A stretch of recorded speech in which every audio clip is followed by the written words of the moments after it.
Arkadaşlar bugün biz bu tabağı patlatmak istedik. Eğer videomu like atırsanız bileceğim ki bu kapak patlayacak.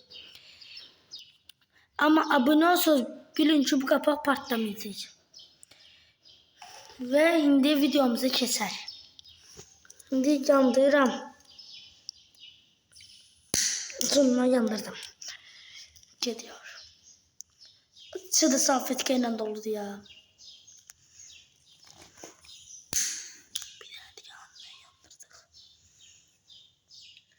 Hamısı yanındayım.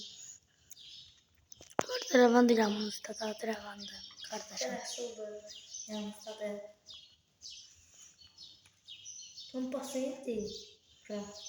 Biz de normal basenimiz istiyoruz şöyle. Orada bir sallarla kaldım.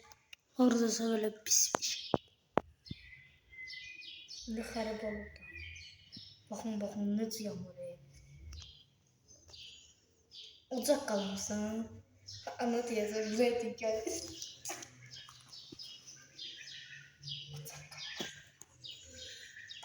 Şurada duman vardı. Çıkırsız Görürsüz.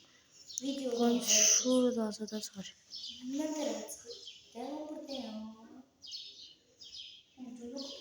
Su var ya orada. Su. Ağzı bu. Duman. Çok çıkıyor. Ve like atanlar kazandı.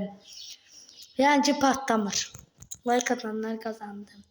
Ve sağ olun ve hoşça kalın. Sağ ol. Ve bay bay.